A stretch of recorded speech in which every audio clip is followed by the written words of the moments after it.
Welcome back, y'all, to another video here on the channel.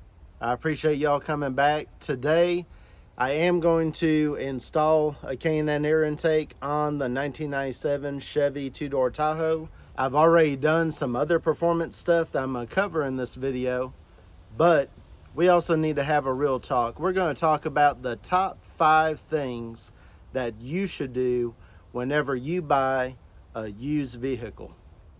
There are several different things that you should do whenever you buy a used vehicle, especially if you don't know the maintenance history of it and when certain things have been changed out, repaired, or replaced.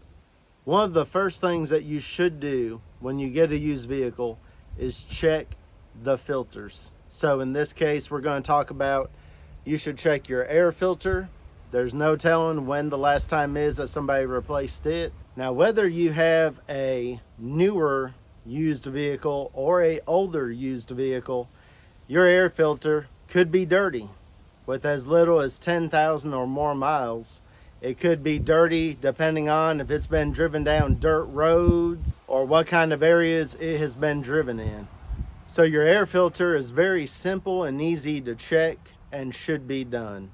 It should be one of the first things on your list to do.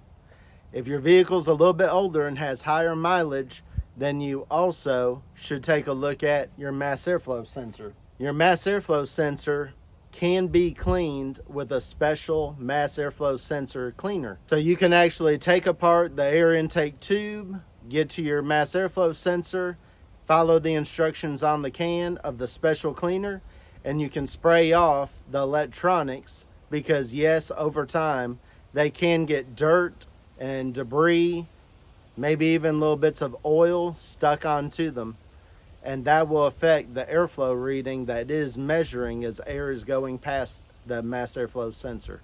While we're talking about filters, let's also just go ahead and wrap into this that you should check and see when the oil filter and the oil change was done last.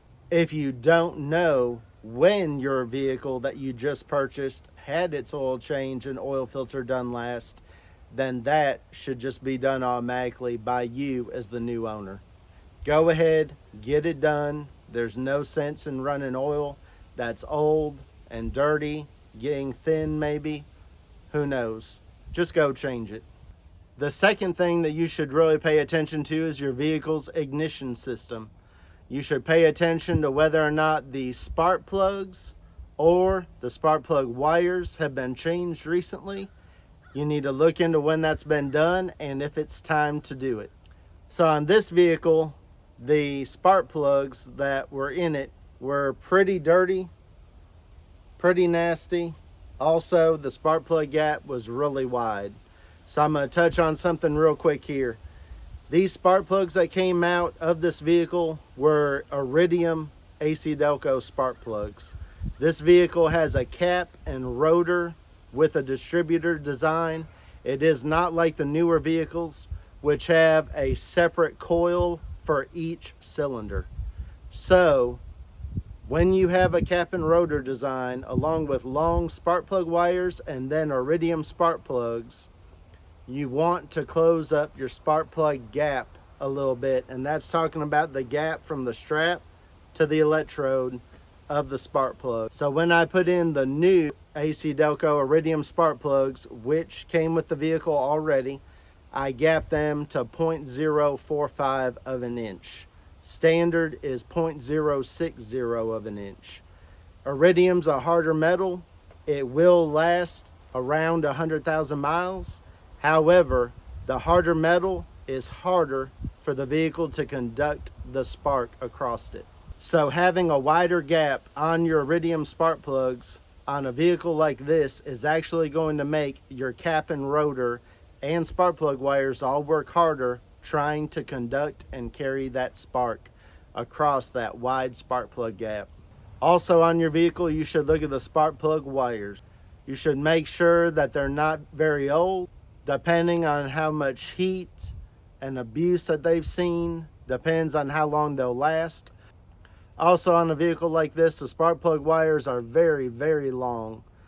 So you'll want to check over on the spark plug wire, even areas where the spark plug wires are next to each other.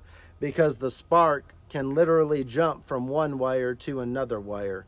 So pay attention to your spark plugs, your spark plug wires, cap and rotor if you have one, and make sure that your ignition system is in good working condition. Your ignition system can affect your power, your miles per gallon, and overall performance. So now we're going to get started on the installation of our K&N air intake system and remove all this factory air intake. A new air intake system will replace everything from the throttle body all the way out here to the stock air box. We will reuse the mass airflow sensor and the intake air temperature sensor.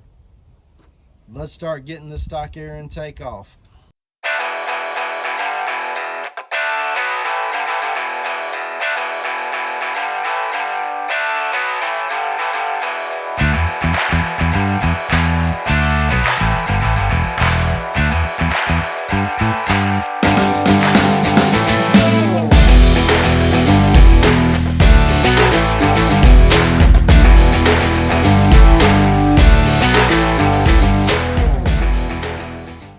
Here's the finished product. The K&N air intake is all installed.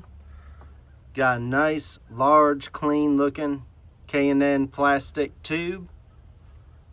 Comes right off the throttle body there. Stands up nice and tall. Comes over to the mass airflow sensor. Big heat shield and huge air filter. It's gonna breathe so much better. Has a direct shot straight into the throttle body. Just even the design of this will flow a lot better. Remember, it used to come off here. It had a real small standoff, which I'll show you again here in a second. And then back in here, it had a whole 90-degree bend to get into a paper air filter. So the throttle body used to sit up into this piece and was only that tall. The air has a much more direct shot into the throttle body than with the old system. This kit on a 1996 Chevy 5-liter 305 Vortec motor. It added 9.48 horsepower and 10.12 pound-feet of torque. Our GM HT383 crate motor is putting out 93 more horsepower and 159 more pound-feet of torque than that 5-liter Vortec motor. So our gains should be even more than that. The third thing that I highly recommend that y'all do is go ahead and run a can of fuel injector cleaner through your vehicle. It's a good idea to run some of this through your system every so often just to help try to keep the injectors clean. I really like the Seafoam brand for a fuel injector cleaner. They also make a high mileage version, which is for 75,000 miles and above. It also is going to get sprayed on the back side of the intake valves in the case of a multi-port fuel injected engine like this one here on the Tahoe. So it will help clean off some of those deposits and just help to clean the engine in general. It's very simple to do and it's very cheap. So it's something that you can do to your vehicle that you just bought used or even one that you inherited.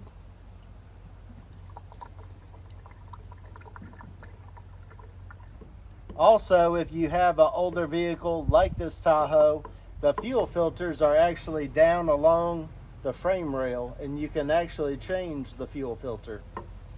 On a lot of the newer stuff though, the fuel filter is inside the gas tank with the fuel pump, so you can't change that out.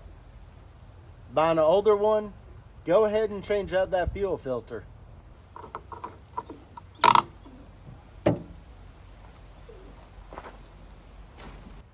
Step number 4, always check the things on your vehicle that are rotating. Make sure that the brakes are good and are in good working order. Yes, I'm sure that you test drove the vehicle and made sure that the brakes function normally, but also check the amount of pad that you have, check your rotors for overall condition, check your tires for adequate tire pressure, and also jack the vehicle up, and with it jacked up and the tires off the ground, grab onto that tire and wiggle it side to side both holding on to it at 9 and 3 o'clock and at 12 and 6 o'clock.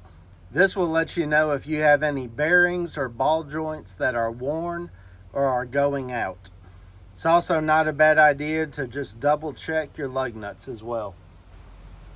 Number 5 is always check your fluids. Even if you're not going to get to your oil change right away, pull your engine oil dipstick, check your fluid. Also, pull your transmission dipstick and check its fluid. Both of these should be done on the test drive just to see if the oil is clear and not milky for the engine oil. And on the transmission fluid, you obviously want it bright red. You don't want it to smell burnt or be dark. Again, even if they both look good, you do want to take and change that engine oil if you don't know exactly when the last oil change was. Also on your transmission fluid, so many people go a long time, 100,000 miles, 150,000 miles, some past that, and they never change their transmission fluid or their filter. If you can't do it on your own, then get somebody who you trust and change that transmission fluid. Do not flush it. Pull that transmission fluid pan right off the bottom of the transmission, change that fluid filter, and also wipe out your pan. Inspect for any clutch wear or metal debris down in your fluid and in your pan. Also, don't forget to check your rear differential fluid, and if you have a 4x4, check your front differential fluid. Double check your brake fluid as well.